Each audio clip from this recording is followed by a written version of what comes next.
Ranger Renfield here, buckaroos, and you're watching Transylvania Tonight with Countess Carita and my master Drac. You may be wondering why I'm in my Ranger Renfield duds. Well, you know that I was recently in Tijuana, Mexico, when I got the idea to start a line of international rat cuisine for my Mr. Renfield's Rats line of fine foods. So I rounded up all the rats I could find in Tijuana, and now I'm on a rat drive to the stockyards up north. I'm rat wrangling range riding to the Red River. It's cheaper than loading all the rats on the boxcars and a lot more fun, especially at night when I break out my ukulele and all those little suckers start singing along under the stars. For a bunch of future ratitos, they harmonize great. They sound just like the Sons of the Pioneers. If the Sons of the Pioneers were a million range roving rats. Now, if you excuse me, I got a lot of range riding to do to get to that ridge over yonder. Round 'em up, in 'em out, rat hide.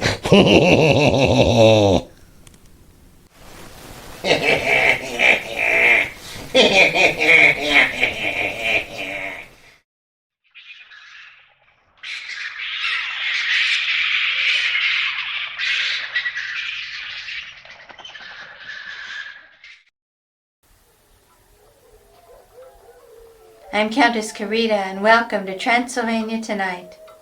Enter freely and of your own will. Tonight we have an extra good show for you tonight. It's sure to have all of your tails wagging with joy.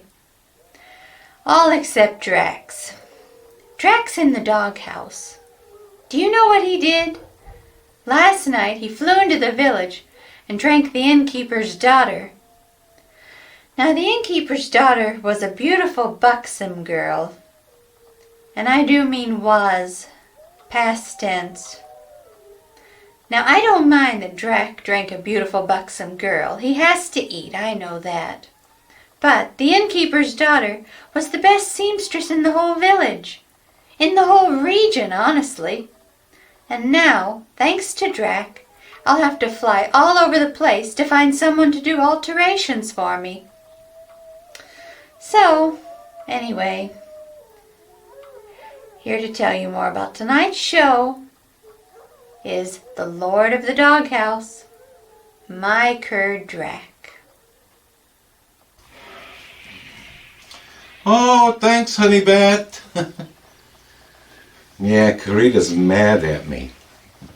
You know, I didn't know that the innkeeper's daughter was her seamstress. But what made it worse is that when she told me that, I laughed. I thought it was a stitch. And now she says I'm in the doghouse? Nonsense. I haven't been in the doghouse since the last time I said shawoof. Oh! Doggone it, I did it again.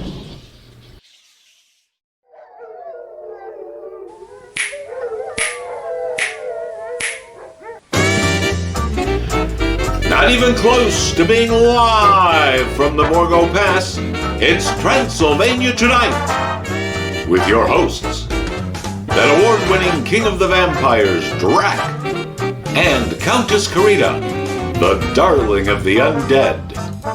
Join Drac and Carita for tonight's feature film, The Kennel Murder Case.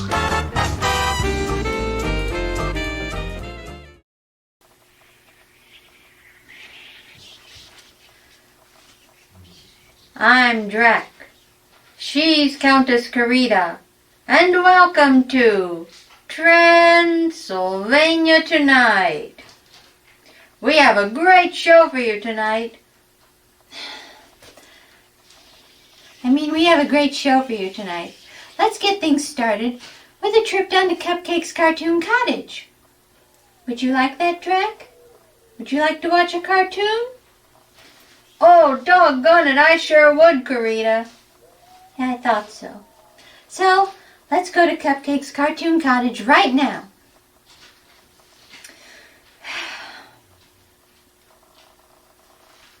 Carita, what deadest?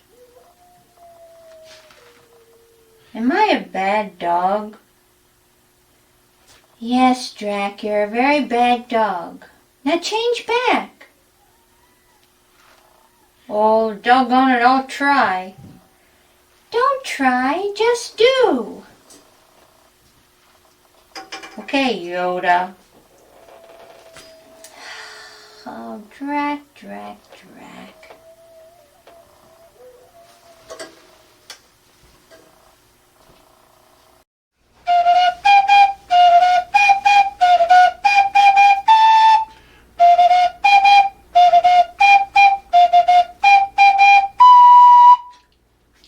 Hello, boys and girls, and welcome to Cupcake's Cartoon Cottage. I'm Cupcake, and you all know Cuddles. Cuddles is very happy today because he hit the Puerto Rican numbers. Right, Cuddles? How much did you win, Cuddles? $450?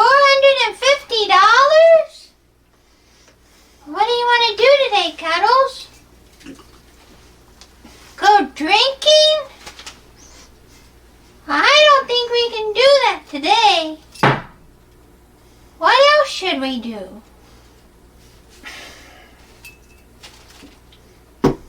See what's inside the magic box? What do you think could be inside, boys and girls? You know, Cuddles is very lucky lately. So do you think it could be a 4-leaf clover? Or a lucky horseshoe? Or a tip from a boxer who was instructed to throw his fight in the 3rd round? Well, let's look and see.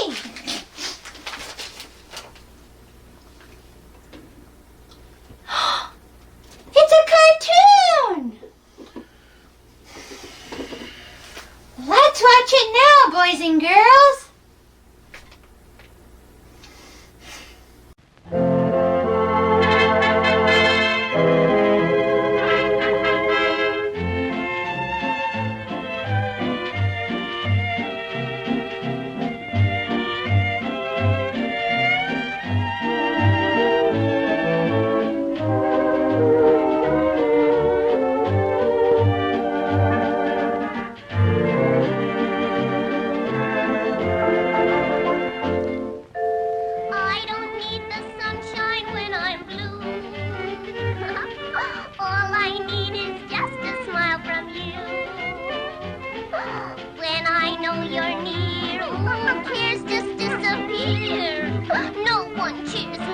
The way you do.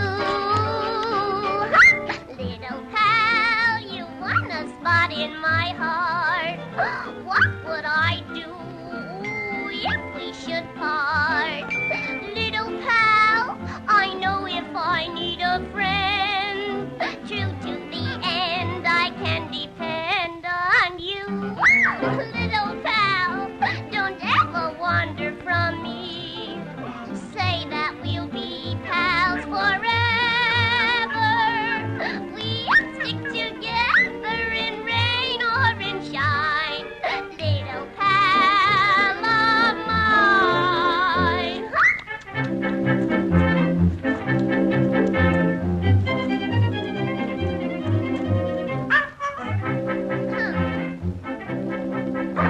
Let go!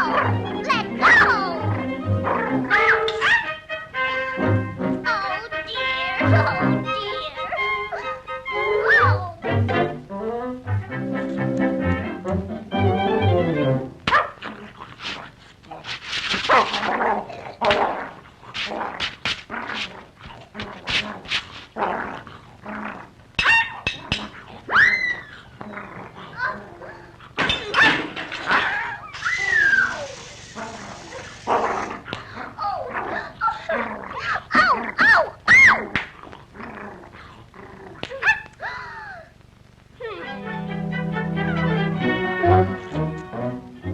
You bad, bad dog, look what you've done.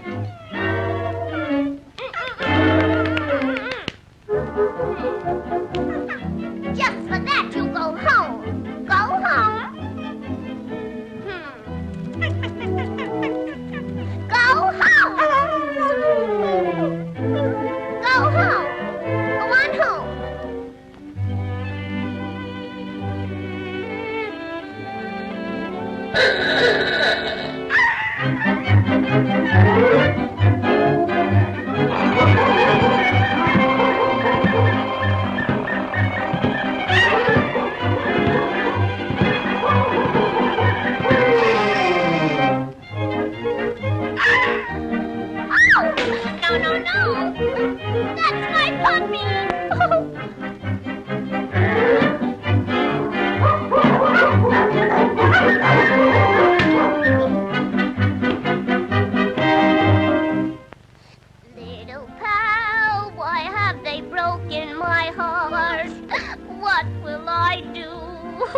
now we're apart. Little pal, I know that I lost a friend. True to the end, I could depend.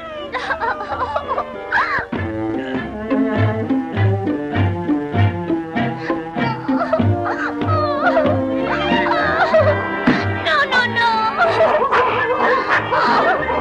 Come back, please, come back. Little pal of mine.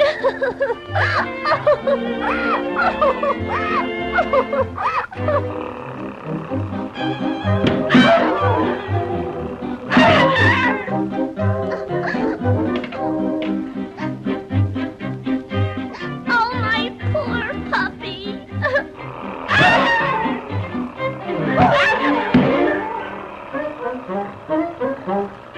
Sick 'em.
Oh, little pal, you've come back to me. Little pal, don't ever wander from me. Say that we'll be pals forever.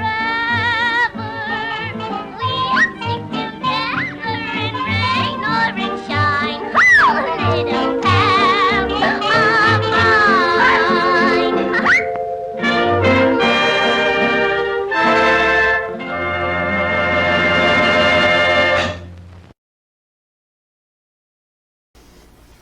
Well, that was a great cartoon, wasn't it, boys and girls? And now, let's get back to Drac and Karita at their castle. Say goodbye, Cuddles.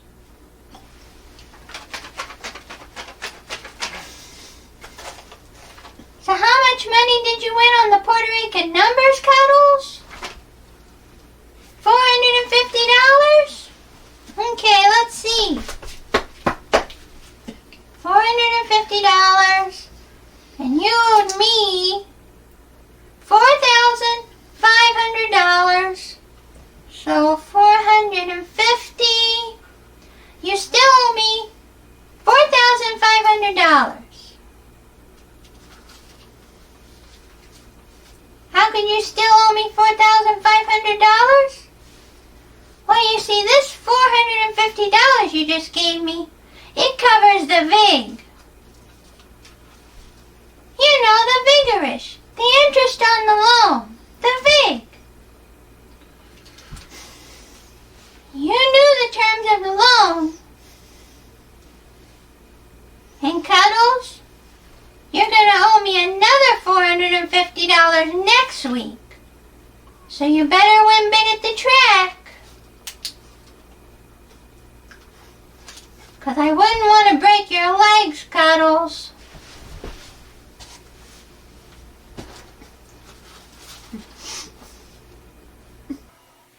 Well, that was a great cartoon. Thanks, Cupcake and Whoa, Cuddles. whoa, whoa, whoa. Slow down, Lassie. I mean, come on.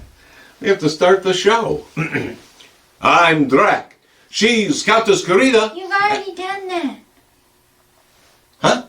You've already done that. I have? Well, sort of. You were still a wolf, so I did it for you. Oh. Okay. So since that's out of the way, let's get right to tonight's movie, The Kennel Murder Case. This movie stars one of the biggest movie stars from Hollywood's golden age, William Powell. The charismatic Powell's career spanned all the way from the silent era to the 1955 movie Mr. Roberts. Now, in this movie, Powell plays Detective Philo Vance. He did an entire series of Philo Vance movies. But as far as detectives go, he's best known for playing Nick Charles opposite Myrna Loy in the Thin Man series. But there is one thing that Philo Vance and Nick Charles have in common, Deadest. What's that? They both had small terriers, hence the Kennel Murder Case. Huh?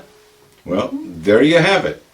So here it is, from 1933, William Powell and a whole kennel full of murder suspects in the Kennel Murder Case.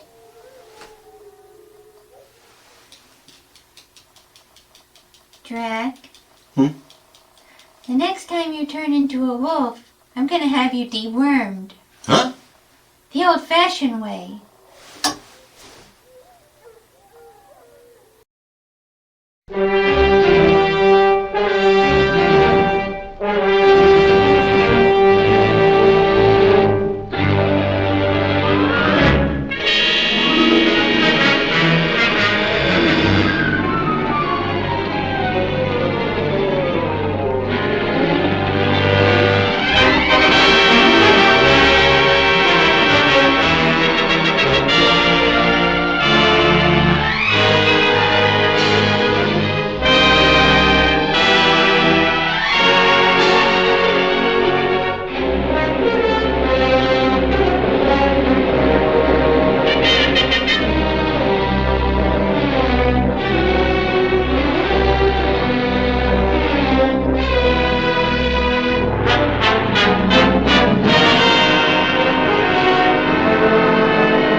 Show we have ever held with nearly twice as many dogs benched as last year. Refreshments are being served at the marquee at the west end of the ground. Griffons ready in ring number 2. Next event, number 729. Tallies bred by exhibitors. Have your dogs ready. Quiet, please, during the judging. Attention, please. Judging in ring 1. Event number 728. Scottish Terriers, American bred dogs. Great Danes in ring number 2. Great Scots in ring number 1. This is number 292, Captain McTavish, shown by the owner, the well-known fancier, Mr. Philo Vance, whose kennel comprises some of the finest campaigners in America. That's fine, Mr. Tail. Now smile, please. Cup to your right. That's great. Sorry, boys, but these are not trophies. Hold it. Hold it right there. Thank you. Thank you so much. Mind if we go now? I can stand one dog, but this bedlam is getting on my nerves. Don't be impatient, darling. We'll have plenty of time for dinner.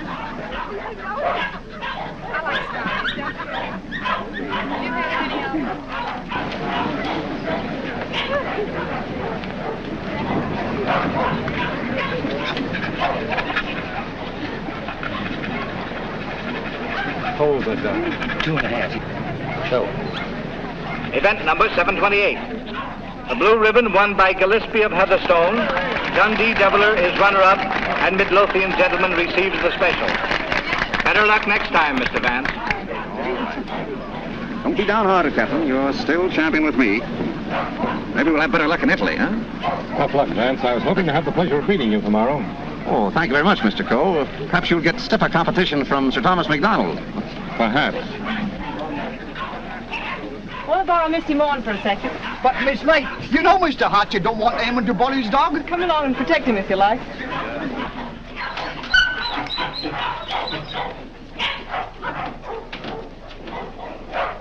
That's enough, Sir Thomas. I wouldn't take off another whiskey.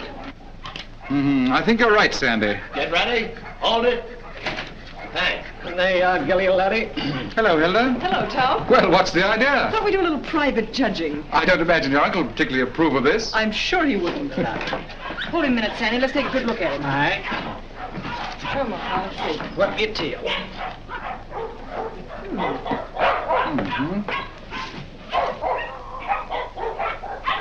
Well, what do you think? I think it's a pretty close thing. But I'm not worried. Eh, Sandy? I think you bet he's safe, sir. Here we are, sir. What the devil do you think you're doing, Hilda? Well, How do you do? How do you do, sir? I just wanted to prove that you're going to lose money to Tom when these two get into the ring tomorrow. And have you proved it to your satisfaction? So much so that I want you to loan me $1,000 to place on Gilly. Hilda. That's cheek for you. Wants to bet against me with $1,000 of my own money. I wasn't asking you for your money. I merely want you to loan me some of mine. As long as I control the purse strings, you're not going to do any betting against me. You'll be grateful that I've saved a few thousands of your fortune someday. But don't raise your hopes too high, Hilda. Bring that dog out here. I shouldn't let him worry you, my dear. You knew how I hate him, Tom. Things he's done to me. I despise him. Darling. Now, let's see. Where did I put that? Ah, here it is. Unsolved murders. You know, I almost forgot it. I wouldn't have been able to sleep a wink tonight, wondering who murdered who and why. How any intelligent man can read that drivel is beyond me, Brisbane. What time does that Chicago train go? 5 o'clock. Well, it's 4:15. Oh, you've got plenty of time. Yes, I know, but I want to get out of here before Archie gets home. Good afternoon, sir. Afternoon. Is my brother at home? Yes, sir. He's upstairs. Tell him I want to see him. Yes, sir. Your taxi's waiting, sir. All right, there's the bag. Did you get those reservations? Yes, sir. And Mr. Archer told me to tell you he wants to see you, sir. Oh, he did, eh? You tell him I don't want to see him. Tell him I said so. In those words, sir? Exactly. Unless you can think of something stronger. Yes, sir. Of course, it's none of my business, Brisbane, but I wouldn't talk that way in front of Gamble. I don't trust him. I just couldn't resist it. I'd like to see the look on Archer's face when he tells him. I wouldn't. How the deuce can you stand it here? Why, there wouldn't be enough money in the world to compensate me for being Archer Coe's secretary. Oh, he's not as bad as all that. Say, you better be getting along. There's such a thing as carrying loyalty too far. Don't forget, I overheard a few of his choice remarks to you when you dared to suggest that you were in love with Hilda and wanted to marry her. I'm afraid you're taking Archer a little too seriously, old man. Did you deliver my message? I thought it best to wait till you were safely away, sir. Do you mind dropping me off? I have an engagement with Hilda for dinner. Come ahead, come ahead. All aboard! Albany Express, Stanford, Bridgeport, New London, New Haven, West Village, Providence, Boston.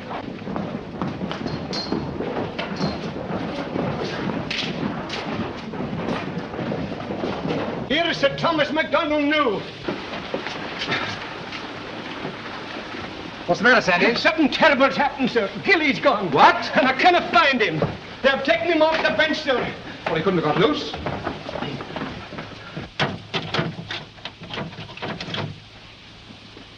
He didn't break that lock himself either.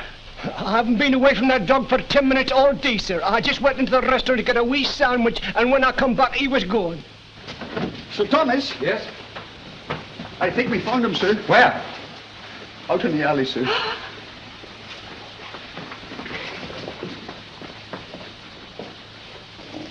This way, sir.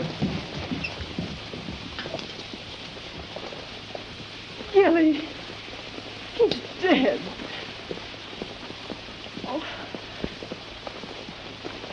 I'll kill the man who did this.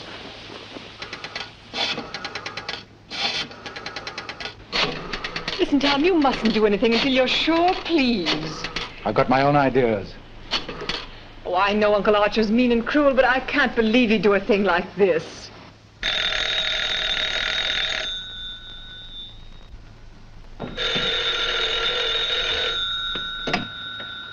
Hello? I'm sorry, but Mr. Archer Coe isn't here.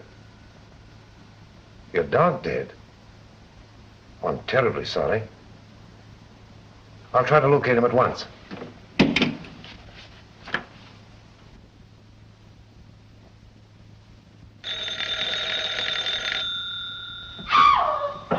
Go away from me, you.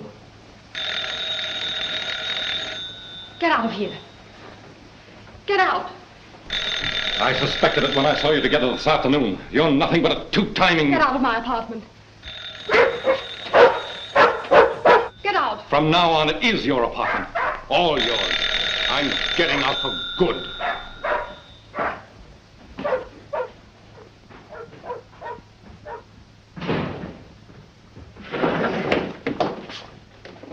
Ah, Mr. Coe.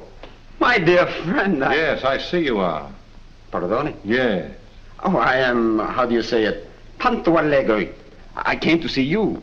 I have received a cable from Milan authorizing me to complete the deal for your Chinese collection and confirming the price of $117,000. Means decorations and all that sort of thing from a very grateful government, I suppose. Oh, un momento. But it's no good now, of course. I've changed my mind. Oh, but you have promised me. You can't go back on your word. What will I tell my people? What will I say? Pity you didn't think of this before. You might have been a little more discreet, eh, Grassy? But you have signed a contract with me. Too bad for you. It's still at my home, in my safe. Oh, but you will. Most certainly destroy it. Tonight. I'll tell you what I'll do. I'll give you Miss Delafield. For nothing.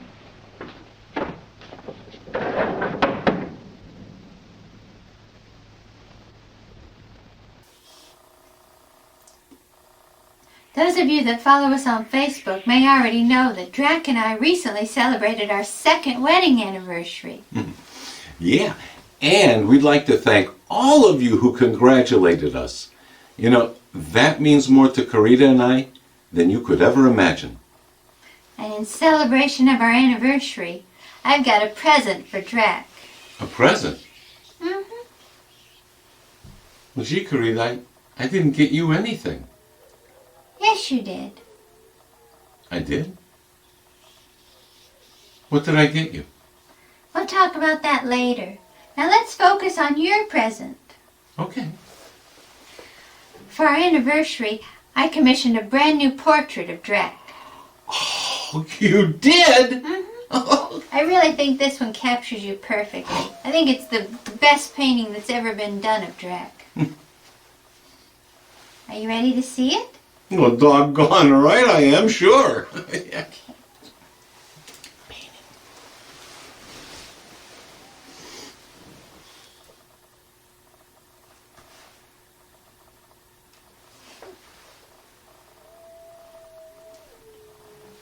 You think that painting captures me perfectly?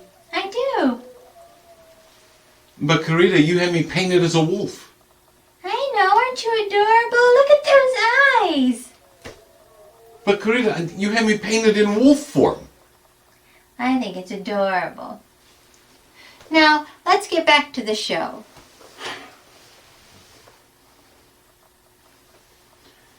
In wolf form? Who's a good boy? I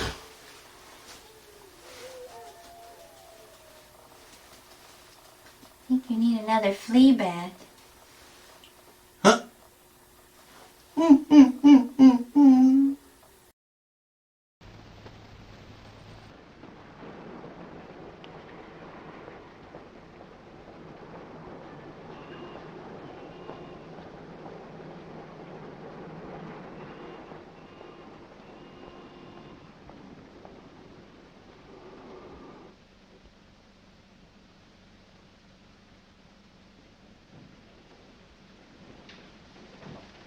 Hey, Liang. At it again, eh? I was led to believe that a cook's place is in the kitchen. The next time I shall... I have been expecting my dismissal, Mr. Cole. We have served our purpose, these priceless treasures and I. I overheard Mr. Reed saying you were preparing to sell this whole collection. You've been listening at the keyhole, have you? You cannot sell them, Mr. Cole. Do you think I would have dishonored my ancestors, perjured my soul, cheated my own countrymen to acquire these for you, had I not believed that you would reverence them as I do? That's the worst of your race, a pack of mawkish sentimentalists about your ancestors. I don't need you tonight. Go on, get out. I would suggest you consider most carefully before you sell.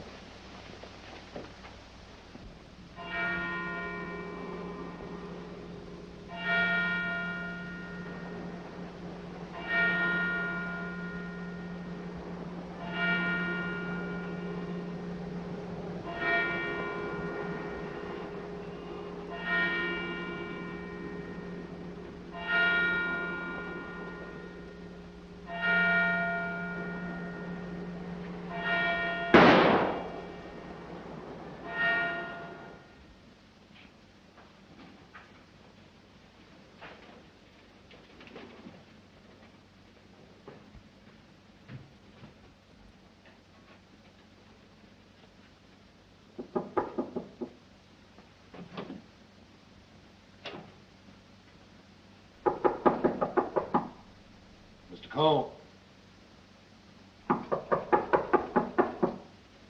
Mr. Cole.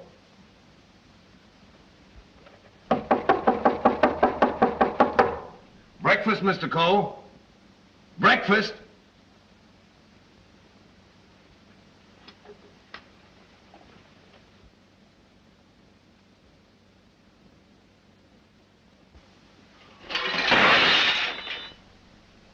Mr. Reed! Mr. Reed! Mr. Reed! What is it, Gamble? Mr. Cole, Mr. Archer Cole has killed himself. Killed himself? When? How? He's sitting in there like, and the door's bolted. You're positive? Yes, sir, in his bedroom. Phone the police. Yes, sir.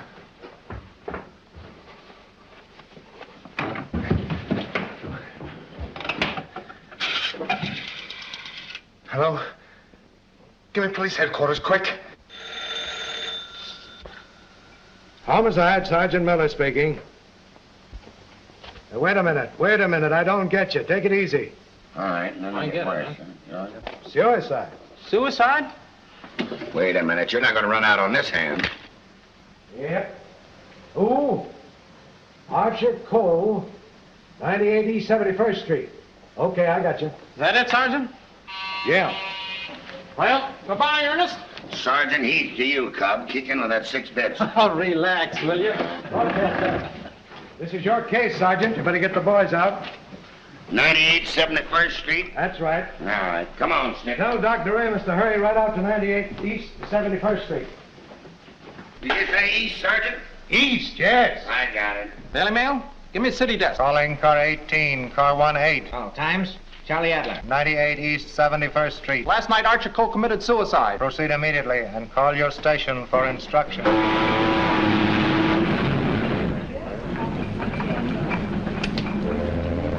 Higher and warmer with lights and moderate winds for New York vicinity today and tomorrow. Yes, sir. And now for the latest news flashes. Archer Cole, the well-known sportsman and collector, committed suicide last night at his home, 98 East 71st Street. His body was discovered by the butler at 8 this morning when he took up a breakfast tray. No reason has been advanced for this action as Mr. Cole was in excellent health and had no financial trouble. No news has been received from the crew of the...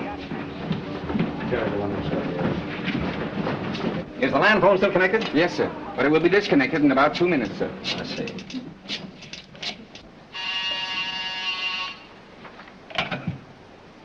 Hello? Hello, Markham. Hello, Vance. I thought you were on your way to Italy. I am. Well, say, Markham, I just heard about Archer Cole. Yes, too bad he had to bump himself off like that. That's why I called you. Are you sure that he did bump himself off? Well, his butler tells us he's sitting in a locked room with a revolver in his hand and a bullet in his head. I don't know what else you'd call it. I don't want to butt into your affairs, but aren't you a bit hasty in jumping to that conclusion? Hasty? Why? Well, if you knew Archer Cole, you would know that suicide is almost a psychological impossibility for him. Psychological bosh. 2 and 2 make 4, don't they? But how do you know you have 2 and 2? Just let me point out to you. Oh, point out the Statue of Liberty. Say, Vance. Hello? Hello? The land phone has been disconnected, sir. Oh.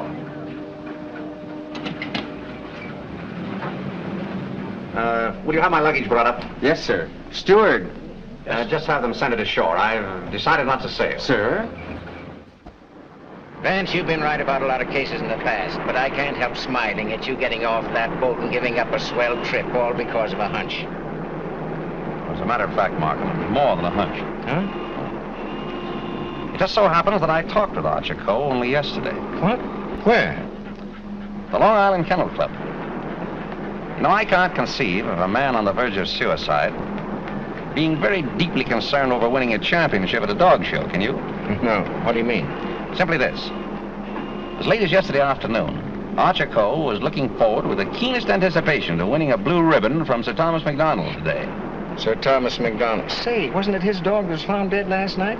Right. And Archer Coe found dead this morning. You suppose there might be some connection there? I don't know. But if someone were to try to kill Captain McTavish, I'd probably turn murderer myself, wouldn't I, Captain?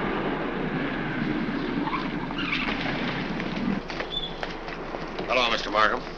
I got your message to hold everything up. What's the idea? Hello, Mr. Van. Good morning, Sergeant. Well, it's been a long time. Several years. I might have known it would be you, the world's champion troubleshooter. Come on, boys. Come inside. Well, Chief, this is another just open and shut case. Mr. Reed, the secretary. This is Gamble, the butler. Yes, sir. Mr. Markham, the district attorney. How do you do, sir? And, Mr. Vance. How do you do? How do you do? Everything just as it was? Well, they said they haven't touched anything. We thought it best to leave everything intact, sir. Good. Where's the room? Upstairs. This way, please.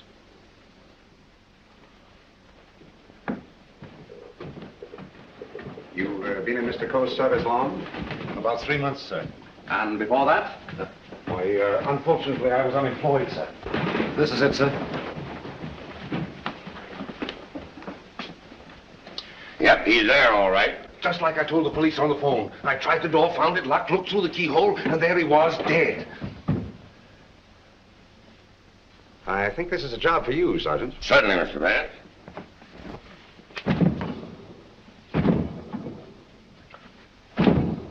Well, Hennessy, what are you standing there for? Your health? This takes beef. All right.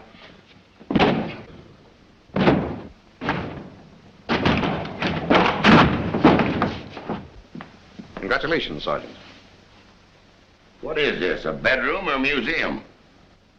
More junk here than in a Chinese josh house.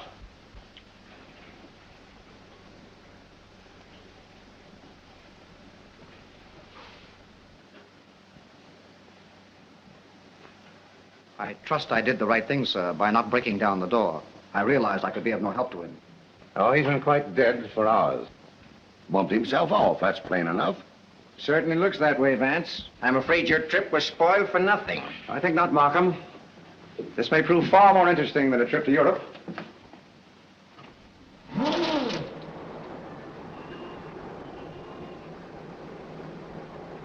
You carry a gun? No, sir. You? Yes, sir, but only at night for the protection of the household. Is that it? Why, I... Come on. No, that was Mr. Archer's. But he always kept it in a desk drawer downstairs. I saw it yesterday morning as I was putting away some papers. Oh, you did, eh? Did Mr. Coe generally keep his windows locked? Why, no, sir. As a matter of fact, he was a great believer in fresh air. Ah, indeed. I wonder if these gentlemen would mind waiting downstairs. Well, certainly not. I'm sorry we had to damage your door. That's quite all right. It's easily repaired. I'll have it attended to at once, sir. Hennessy, see that no one leaves the house without my permission. All right. It's as plain as a nose on your face. This guy locked himself in here and blew out his brains. I wish I could agree with you, Sergeant. How the devil could it be anything but suicide? It was all very well for you to theorize before we got here, Vance. But now that you've seen this, and there are no signs of a struggle... And the door bolted on the inside, and no means of entrance to the room... Ah, no other means of entrance. How right you are, Sergeant. But we can hardly call a second-story window a means of entrance.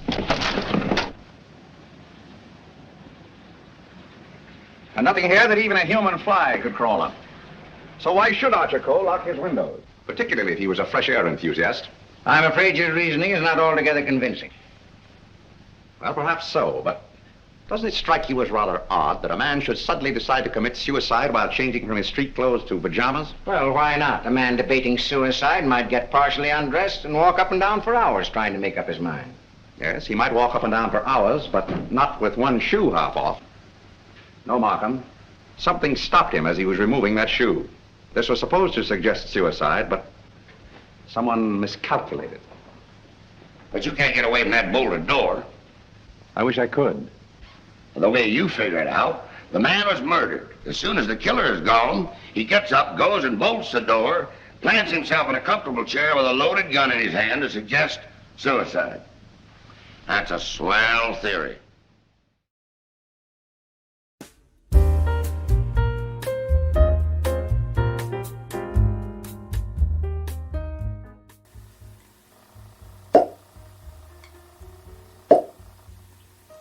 It's time for us to take another glimpse into the mind of the King of the Vampires, as we once again ask, what is Drac thinking? So Drac, what are you thinking?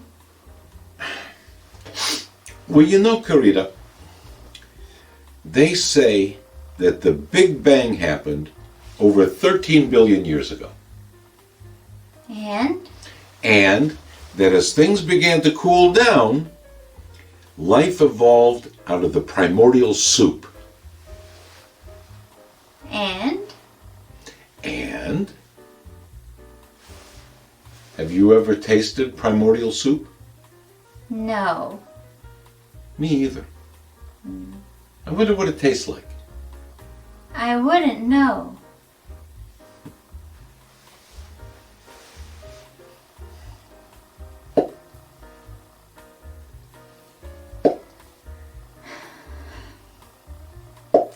And that's why he's called the thinking man's vampire.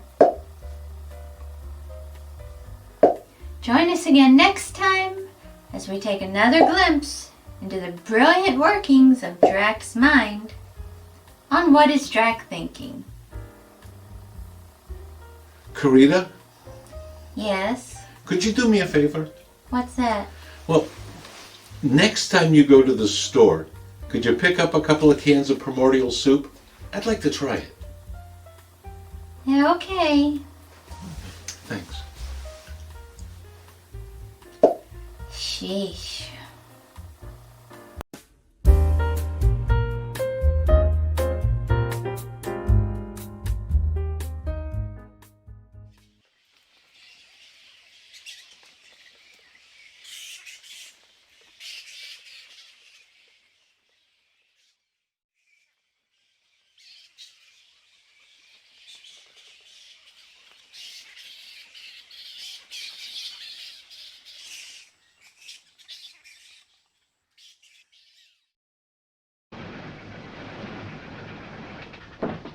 Hello, Gamble.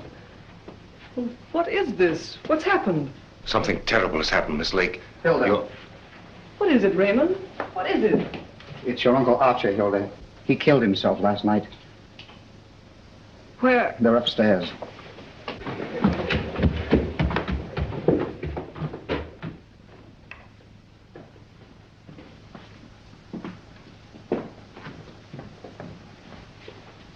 Hey, don't touch that body, miss. Oh, Mr. Vance. How do you do, Miss Lake? This is Mr. Markham, the district attorney. How do you do? Miss Lake is Coe's niece. I'm sorry, Miss Lake, but you mustn't touch anything until the medical examiner arrives. It's against regulation. Is it also against regulations to tell me what's happened? We arrived only a few moments ago. We found your uncle as you see him. It has every appearance of suicide. I doubt it. Do you know of anyone who would have reason to kill your uncle? Yes, I had for one. Why, Miss Lake? Because he stood in the way of everything I wanted. He made my life miserable because he held the purse strings. And because he was jealous of every man who came near me. I was afraid of him. Oh, the horrible nights I've spent in this house. Are we to accept your comments as a confession of murder, Miss Lake? Look here, Markham, that's ridiculous. Please, Raymond. I think I can handle this situation myself. When we found your uncle, Miss Lake, The door was bolted from the inside. Bolted inside. Oh. Maybe he did shoot himself. Can't you make up your mind? Do you know of anyone else who felt as you do about your uncle? Practically everyone he came in contact with. He was ruthless. He wanted his own way in everything. I imagine there are plenty of Chinese who will be glad to know that his collecting days are over. Ask our cook. I shall. Can you think of anyone else? Well, Uncle Brisbane shared my feelings toward him, I'm sure. Where is this Brisbane guy? Maybe he decided to do something about it. That's impossible. He's on his way to Chicago. He left on the 5 o'clock train yesterday afternoon. He'd be just about getting there by now. Well, you'd probably like to wire him, wouldn't you? Why, yes, of course. Is that all? For the present, yes.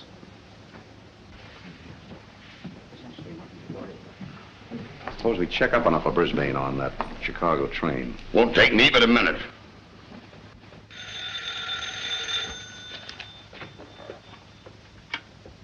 Hello? Come on, Simpkin. Get your feet off the boss's desk and jump down to Grand Central.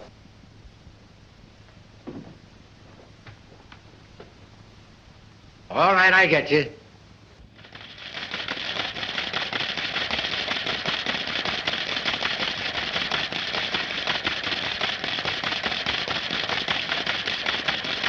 Yes, Mr. Heath.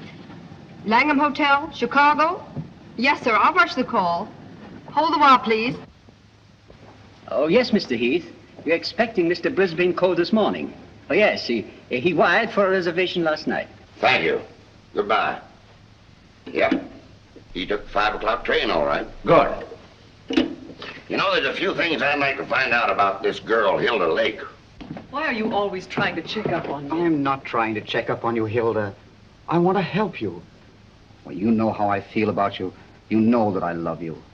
But lately you seem to have changed. Every time I want to speak to you about marriage, you evade me. What's on your mind? Oh, nothing, nothing. Raymond, I never said I'd marry you. But I thought that now that I could take you away from here. You might as well know now as later. When all this is cleared up, I'm going to marry Tom MacDonald. Oh. Oh, try to understand, Raymond. I'm sorry. Oh, don't tell me. Come on, don't try to kid us. Quiet. Oh, suicide, my eye, with the DA himself and Vance on the job? It's suicide, and that's that. Oh, come on, have a cigar. It's still suicide. Hey, wait a minute. Are you a reporter? No, I'm Sir Thomas MacDonald. I'd like to talk to the officer in charge here. Oh, come on inside. Tom! Why didn't you stay away from here? And leave you to face this thing alone? But you promised me last night you wouldn't come here. Won't you go, please? I can bluff it through. I don't want the police asking you questions. I know all the answers. Oh, but please go for my sake. Well, let's forget about it, shall we? It's too late now in any case. The police are guarding every entrance. Wait a moment. You can cross through that yard and get to your apartment. No one will see you. Take the first boat to England and I'll join you as soon as I can. Watch out for those newspaper men, Sir Thomas. They're even deadlier than the police. I had no intention of leaving. Ah, good. Oh, by the way, I was sorry to hear about the death of your dog last night. Oh, thanks. You didn't by any chance discuss it with Archer Coe, did you? No. If I had, I might have killed him. Well, did you? That's your problem. Right in here. I want to see. You mean you, doctor? How about a statement? Give me a chance. Oh, wait a minute. I'm a doctor, not a magician. Almost full and funny. Go on now, scram. All right, Wait a minute, wait a minute. Trying to get in here. Hello, Doc. Hello. Hello, Kelsey. Where have you been? Haven't seen you for a long time. Working hard. What kept you so long? Did you walk all the way? You always pick on me at mealtime. I was in the middle of cakes and sausage. What have you got? Just plain suicide. This guy locked himself in the room, bumped himself off. Suicide? Then why didn't you let me finish my breakfast? Hello, Doc. Hello, Markham. All you need is an order to remove the body. If you told me that over the phone, I could have sent my assistant. Mr. Markham told me to phone you personally. Don't crab at me about it. I'll give you the approximate hour of the death, if you want it. That's big-hearted of you, Doc. And the routine autopsy, we can do tomorrow, as it's just a case of suicide. Why do you jump to that conclusion, Doctor? I know a dead man when I see one. Besides, the door was bolted. I know, the door was bolted from the inside. But what about the body? Hadn't you better have a look at it? I was going to. I'm a doctor, not a detective. This man is dead with a bullet hole in his right temple. He's holding a gun in his right hand. Just the kind of wound that might have been self-inflicted. The position is natural, and the door was locked on the inside. Well, let me see. That's strange. Did you find something to disturb you, Doctor? Plenty. There's blood in his mouth, and he's got a skull fracture from some club-like instrument. Now, what about the bullet wound in his temple? There's no blood there. That's so.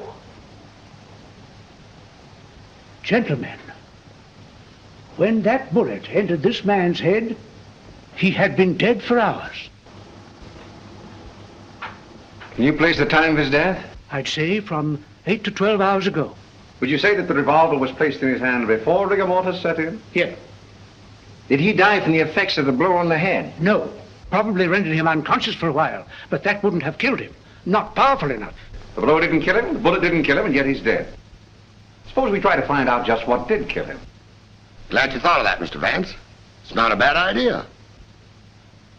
Perhaps I'd better take another look. All right, boy. Let's pick up these clues before they get mussed up here. Hey, just a minute, Doc, please. Ready? Give me a hand, Sergeant. Help me lift the body over to the bed. Where do you want to put it? All right, boys, the rigor Where do you want to Let's get this body over on the bed. around the handles, around the body, and the shoulders. Get that neat and line. All right, Chief. Get a hold. Black powder. Hey, everything on, boys. That's it. All right. Lift him easy. Easy. There he is. Now then, just a little more that way. All right, That's Sam, for you, Doc. That's it. There couldn't have been much of a struggle. His hair isn't even mussed. Maybe somebody slugged him and then combed his hair. By George! Now I've got it. Stabbed below the left shoulder blade, near the spine. There's no external bleeding. Internal hemorrhage, huh? That's it. What do you think of the suicide theory now, Sergeant? Well, it's slightly complicated for him to shot, slugged, and stabbed himself, particularly in the back. Yes, very complicated. Oh, Markham. Yes. You see, there's no hole in the back of his pajama jacket. So he couldn't have been wearing that when he was stabbed. To get this. There's a hole in the back of his coat, and another in his waistcoat, blood-stained. He must have been fully dressed when he was attacked. That lets me out. I finished. I suppose you'll want a quick autopsy. Yes. Get that body down to the morgue as soon as possible. Good day, gentlemen. Good day. Hey, Doc, Yes? do you think there's any possible chance of that being suicide? What? All right. Just a fair question, big boy. Go on home and get your hotcakes and sausage. You need the strength. Anything? Yeah. Hurry up with that dead weight. Right. Any report on that wire? Not yet, Sarge.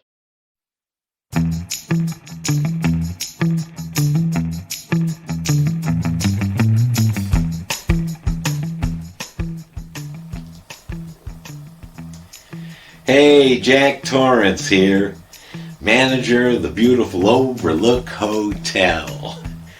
Well, it's springtime, and you know what that means. That big spring thaw here in the beautiful Colorado Rockies can't be far behind.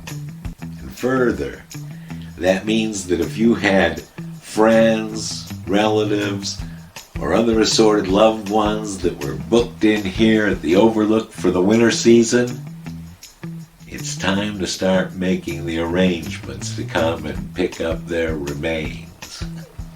Now don't worry, we've kept all the bodies on ice. Or at least, we've kept all the bodies in a snowbank out behind the hotel. All except for the guest in room 214. We'd like to apologize in advance to that guest's family. It seems the hotel cat found the guest in room 214 before we did. And you can't imagine the amount of damage a simple hotel cat can do to a human body. So, make your arrangements now, 'cause hell, you know, that snow's not gonna last forever. And book in here to the beautiful Overlook Hotel. And remember, there's is always a continental breakfast. Come on and see us. We'll turn your lights out for you.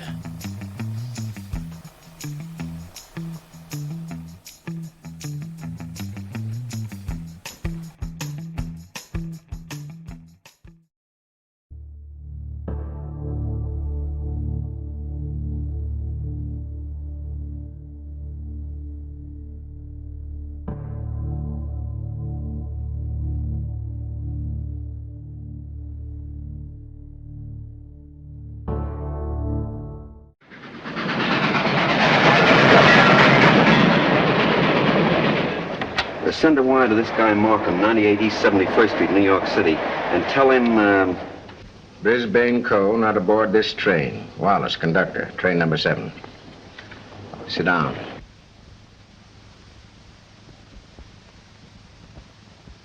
What time did Brisbane Co. leave for Chicago? In time to catch the 5 o'clock train, sir. How do you know he caught the 5 o'clock train? I phoned for the reservation, brought him his walking stick and overcoat, and put his bag in the taxi. Did you remain in the house all evening? Why, no, sir. I went out about 6:30. It was a servant's night off. Everyone was out to dinner. Did you notice anything unusual in Mr. Brisbane's manner when he left?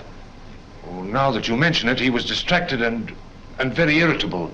You say you gave him his stick? Yes, sir. What kind of stick? His favorite, an ivory-handled one. He never went anywhere without it, sir. You're quite sure he took that particular stick with him? Positive. I handed it to him myself, sir. Did you see him when he returned here last evening? Returned? Yes. I didn't know he had returned, sir. Then whose ivory-headed stick is that hanging over that chair in the hall? I don't know, sir. I swear I don't know. Down. Steady, Gamble, steady. Is this it? Is it? Yes, sir. I can't understand it.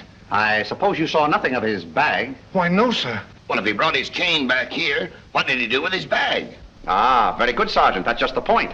He undoubtedly left it somewhere. But where? I should think the most logical place would be the check room at the Grand Central Station. What kind of a bag was it? Just an ordinary pigskin bag, sir, with his initials BC on it. Is that it? Yeah, that looks like it. There's your police department receipt. What time was this check? 4:45. Thanks, pal. Okay. Well, here it is. Put it here. Did you examine the contents? No, I brought it right up here. I'll open it. Did you find out what time this was checked? Yeah. There you are. 4:45. He must have gone direct from the house to the station. Did the attendant remember who left this? No, he said there were so many of them, but most of the time he didn't even notice the people. Well, there's shaving kit, shirts, underwear, socks, collars, slippers. Nothing in there that a man wouldn't ordinarily take with him on a short trip. Except this, perhaps. Unsolved Murders. That's a swell book to take to Chicago. That's rather odd, isn't it? Yes, more than that. Gentlemen, the mist is beginning to rise. I think I know at least a part of what happened here last night. How about this? Let's say that Brisbane Co. started for Chicago on a night when he knew that no one but Archer would be at home. He missed his train purposely, checked his bag at the station, and returned here to kill his brother. To make a perfect alibi, he planned to take a later train to Chicago. But something stopped him. And something stopped Archer Co. before he could remove his shoes last night. You see what I mean? Those shoes of Archer's, that bag of Brisbane's, his stick hanging there in the hall, it shouldn't have been there. Wait just a minute. Oh, Gamble. Where did Mr. Brisbane usually put his hat and overcoat when he came in? He always hung them in the closet, sir. Which closet? This one.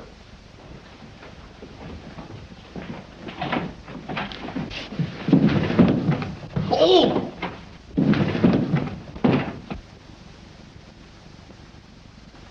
Mr. Brisbane. Well, Mr. Vance, where are we now? I should say somewhere in the middle of the Gobi Desert.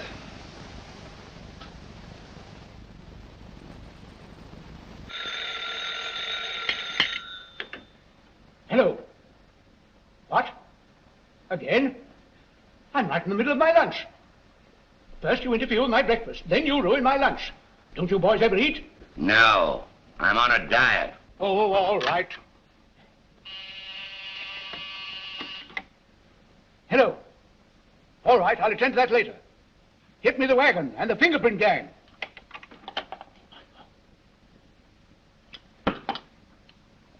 Just a minute, fellas. One side, please. That's all, please. Ready? That's all. All right, go ahead. Here. He's been dead for hours. And me thinking all the time he was playing possum. No.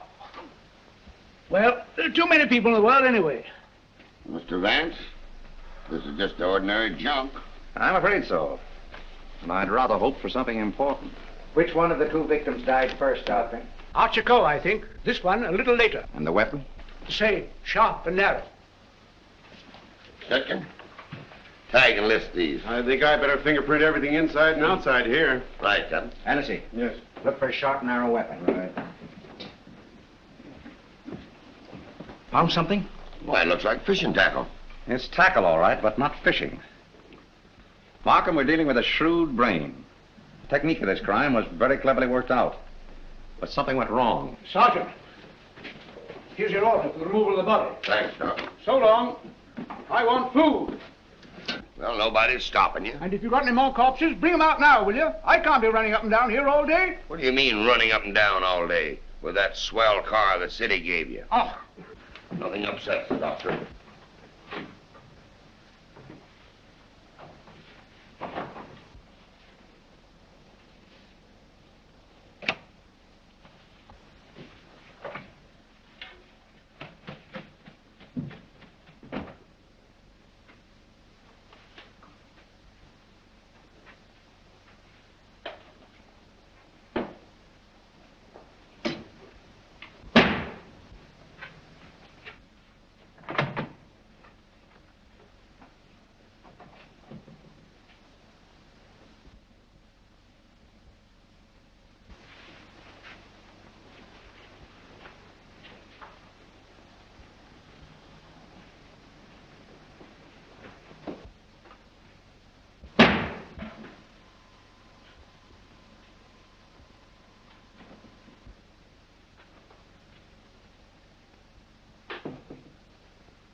Hi, Captain. Going in to take charge? Well, if you hurry up and solve this case, maybe I can go home. Come on.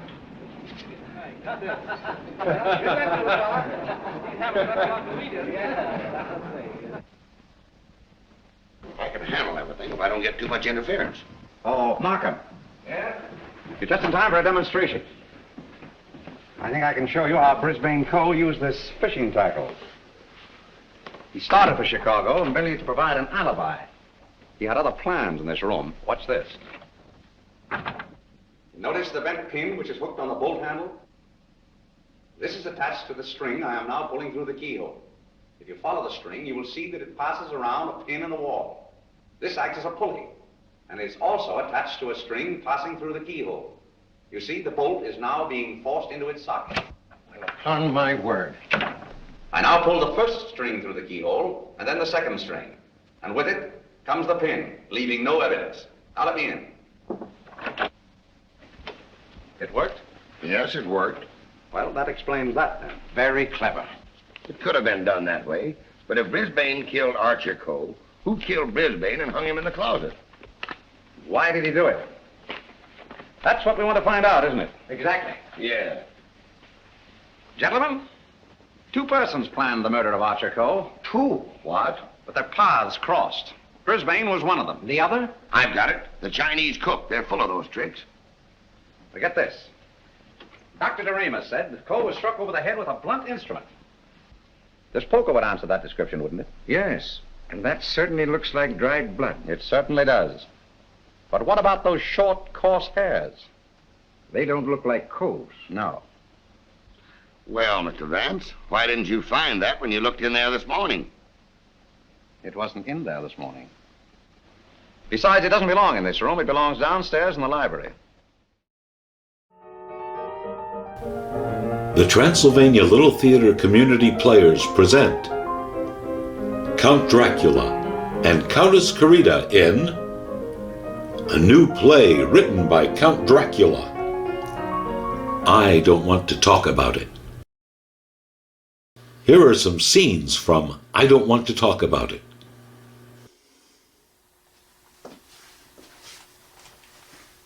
Are you okay, Drac? Well, what's wrong? I don't want to talk about it.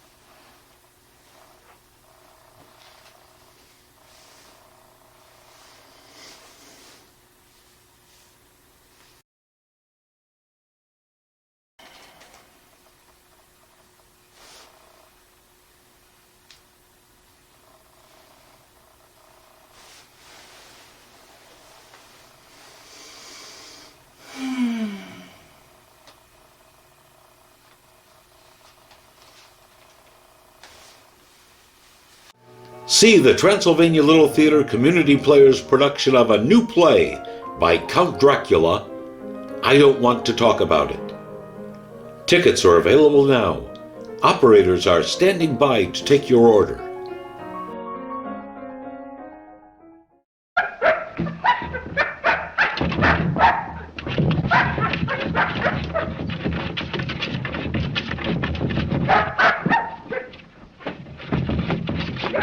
That you, Captain? What's the matter with you?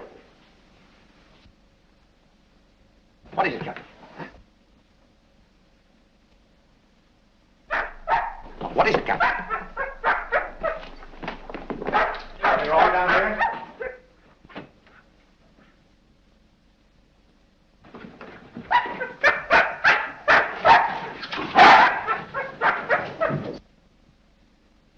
Oh, good boy, Captain. This dog's been struck a nasty blow. That explains the coarse hairs on the poker. Whose dog is this? I don't know. I mean, I've often seen it in the vacant lots, sir. Just tell the truth, Gamble. Yes. Why don't you? It belongs to the lady next door, sir. Hennessy, get that fellow to a vet's as fast as you can, will you? Yes, sir.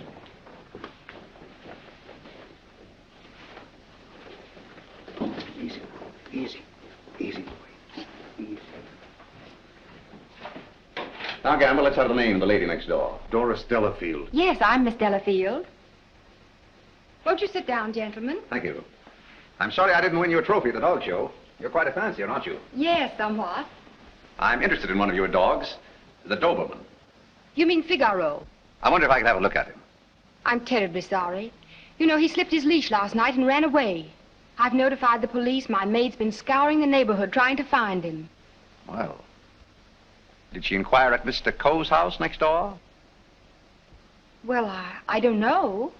You and Mr. Coe have been good friends, haven't you? I know him. Why? Your dog was found in his house this morning, badly wounded. What?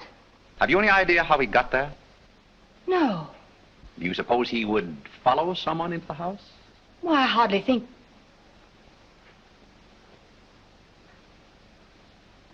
Now, what are you driving at? Mr. Archer Coe and his brother were murdered last night. Murdered? I was afraid that... Just a moment. Hello. Is that Miss Doris Delafield's apartment? Would you please tell Miss Delafield that we couldn't get the reservations for her and Mr. Grassi on A deck, and ask her if B deck would be satisfactory? Miss Delafield will not be sailing. You can cancel a reservation for them both. Both? Do you mind telling me whom the other reservation was for? I refuse to answer that question. Would it be Mr. Grossi? But I am Mr. Grossi. And if I didn't cancel those reservations, who did? What? Miss Delafield. Oh, no, she didn't. No, really, there's been a mistake. As soon as I can find out about this, I'll call you back.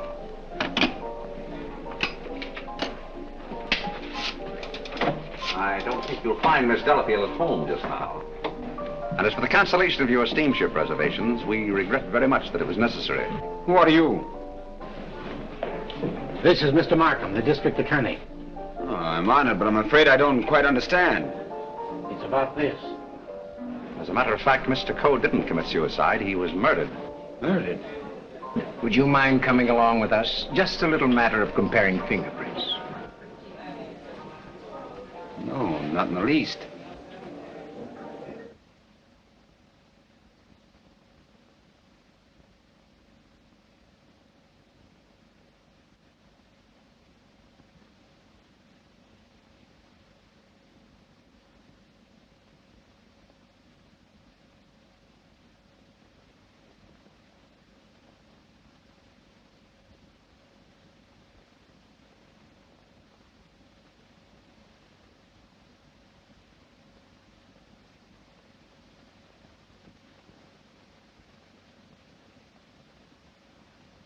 I think that's all.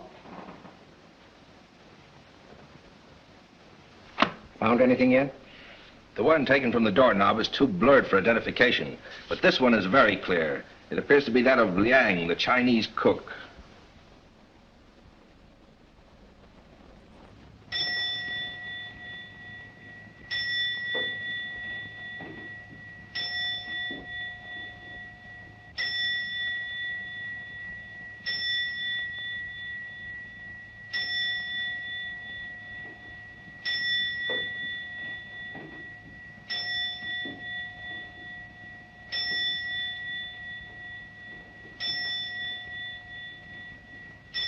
Any luck?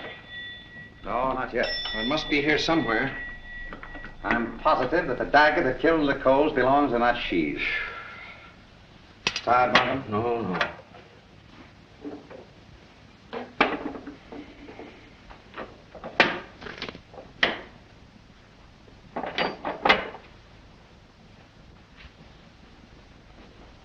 Well.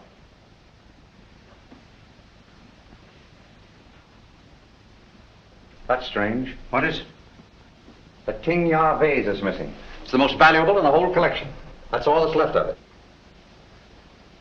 If I'm not mistaken, that's blood. Blood? Markham, I'm coming more and more to the belief that Archer Cole was killed in this room. That poker, this dagger sheath, now these fragments, all here. But Vance, do you mean to tell me that the dead man walked upstairs? I'm not trying to tell you anything but the facts. It's the most remarkable case in my experience.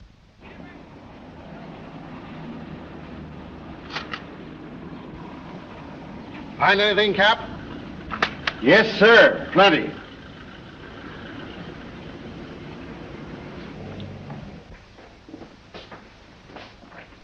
Oh, Mr. Reed. Oh, yes, Mr. Vance. Would you step in for a moment, please? Why, certainly. Smoke? No, thanks. Did you notice that the Ting Yao was missing? Missing? Why, it was here yesterday evening. At what time? At about 6:30 or 7 o'clock. I came back to talk to Mr. Cole. About what? Well, as a matter of fact, I wanted to quit my job as his secretary. Oh, you'd been having some difficulties with him? It was rather a personal matter. I wanted his permission to marry Miss Lake. What did he say to that? He ordered me out. You went? Yes. Where? I went to find Miss Lake. I thought she was at the Kennel Club, but I had a puncture on the way, so it was rather late when I got there. She'd already left with Sir Thomas MacDonald. Then I came home and went directly to bed. Did you hear anything or see anything when you came into the house? No. But after I'd been in bed for a while, I heard some noises downstairs. I opened the door and looked down, but it was only Liang, the Chinese cook, coming in. Was he customarily noisy in entering the house? Oh, as a matter of fact, it's the first time I ever heard him come in. Indeed. Well, I think that's all, Mr. Reed. Thank you. Thank you. If there's anything I can do to help, let me know. Quite right. Good night. Good night. I think I'd check up on that Kennel Club alibi. I will. You might have those fragments checked for fingerprints, if you will. Yes. Meanwhile, I'll do a little exploring in the kitchen. We're introducing a new segment here on Transylvania tonight. It's called Theater Talk and is hosted by the Borgo Pass financial editor and theater critic, Drac Benny. Now, I'm really excited for this premiere installment of Theater Talk because tonight, Drac Benny is going to be reviewing my new play, I Don't Want to Talk About It. It's a bold and daring experiment in theater verite. Well, some may call it that. So here with his review of I Don't Want to Talk About It is the Borgo Pass theater critic, Drac Benny.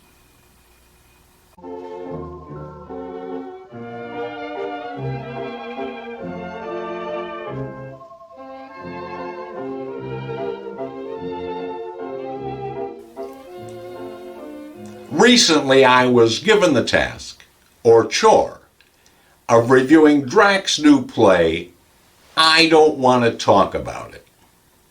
Now, for those of you who may not be familiar with the play, here's a bit of a commercial that's running for it here on local Transylvania TV.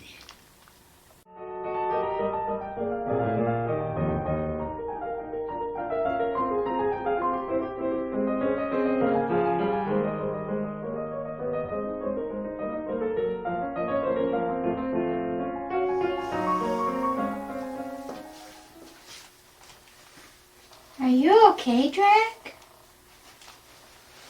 Well, what's wrong? I don't want to talk about it.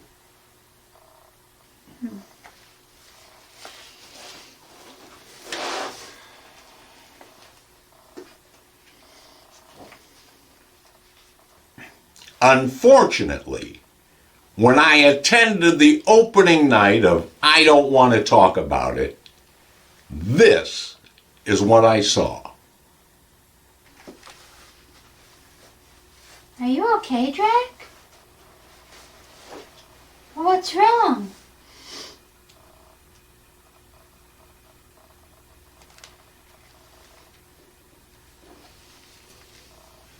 Line? I don't want to talk about it.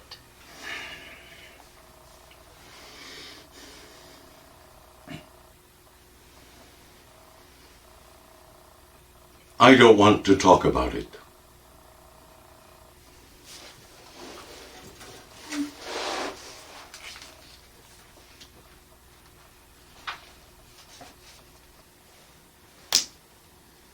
And it only got worse from there. You may ask me, what happened after that? Well, nothing. Nothing happened. For the next 2 acts, Carita sat reading a magazine, and Drac pouted. He pouted for an entire 2 acts. And when it was over, I was thankful. And I think the other 13 people in the audience were thankful as well. You know, some may say that this is a bold and daring experiment in theater verite. But I say it's garbage. Absolute garbage. I'm Drac Benny, the Borgo Pass theater critic, and this has been Theater Talk.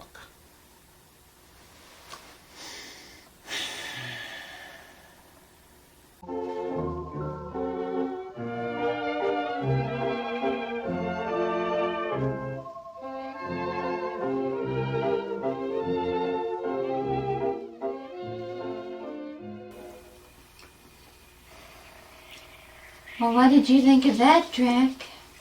I don't want to talk about it. Thank you for joining us for this first installment of Theater Talk with Drac Benny. Yeah, and I hope you enjoyed it, because that's going to be his last installment of Theater Talk. I want him fired. Drac, he's just doing his job. I don't care. You were wonderful. I didn't do anything. Well, I was wonderful. You didn't do anything either. It's theater verite. Oh yes, a bold and daring experiment in theater verite. I don't want to talk about it. Well, at least you remembered your line.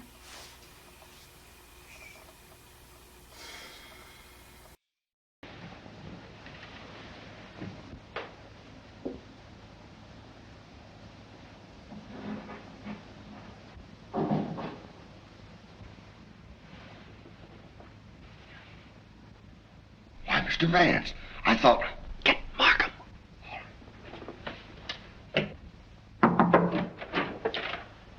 Mr. Liang, I believe. You're the cook. Me cook. You can drop the pidgin English. That isn't necessary with me. Where did you go to school? Columbia University. Ah, that's considerable education for a cook, isn't it? Mr. Ko employed me because I know a great deal about Chinese porcelain. Ah, I see. Ah, that's a very lovely piece of ting yao, isn't it? How did it get broken? I don't know, sir. I found the pieces in the wastebasket in the library. You want me, Vance? Oh, yes. See that, Markham? More blood spots on the inside. Apparently, the murderer dropped the dagger in here to hide it, but he dropped it too hard and the vase broke. When did you find these pieces? This morning. This morning? You sure it wasn't last night, about 8 o'clock, let us say? No, sir. I did not get in until after midnight. I'm sure Mr. Reed or Mr. Gamble will tell you that. What time did you find the poker? The poker? Yes, the poker. The one you hid in the Chinese chest in Mr. Archer's room this afternoon. But I don't know what you mean. Oh, yes, you do. I was behind the door in that room when you hid it. Let me handle this, Mr. Vance. Are you going to talk? Or do I have to make you? Wait. I'll tell you the truth. Well, spit it out. When I returned to my room here about 8 o'clock last night... Ah, I thought so. I heard angry, muffled voices in the library. Then a dull sound as of someone falling. I stood at my door here and listened. Then I heard footsteps cross the kitchen and go out the back door. And then? I walked up the corridor and everything was very quiet. I opened the library door and looked in. The furniture was overturned. The poker was there. The desk was disarranged, and the valuable Tengyu vase was broken. I thought there must be something wrong, so I went upstairs and looked into Mr. Ko's bedroom. He was dead. Fearing that I might be suspected, I went back to the library and picked up the broken pieces of the vase, and together with the poker, I took them to my room. And knowing that you were alone in the house, you were afraid you might be suspected. So you hid the weapons and left. Yes, sir. You returned to the house about midnight and purposely made a lot of noise so as to establish your alibi. Is that right? Yes, sir. All right, then. Where'd you put the dagger? I did not find the dagger. Don't give me that. What did you do with it after you stuck it in Archer Cole's back? I've got it, Mr. Markham. Yes? What? Fingerprint on this broken fragment belongs to the Italian, Eduardo Grassi. Well, Mr. Vance, looks like somebody else miscalculated. Yep, it fits. Oh, that doesn't prove anything. What about this?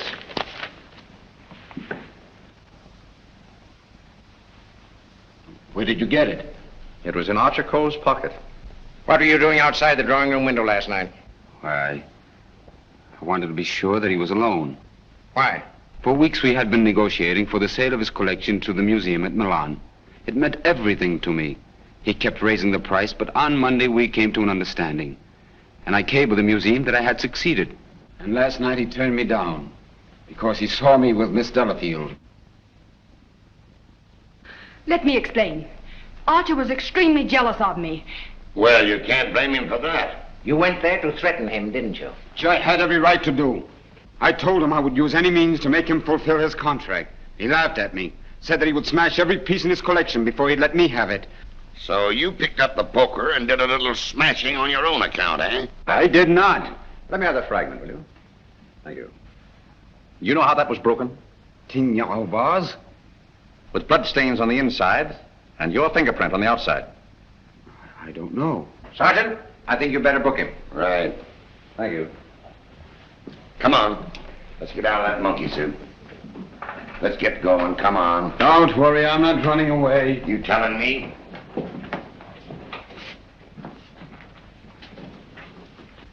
I suspected the Italian all along. Exactly. But why should Grassi also stab Brisbane? And what about the Doberman? You see, Markham, we have nearly all the pieces of the puzzle, but none of them seems to fit. Here we are. This isn't it. This is the basement. I know. Come on. I just want to see where this goes.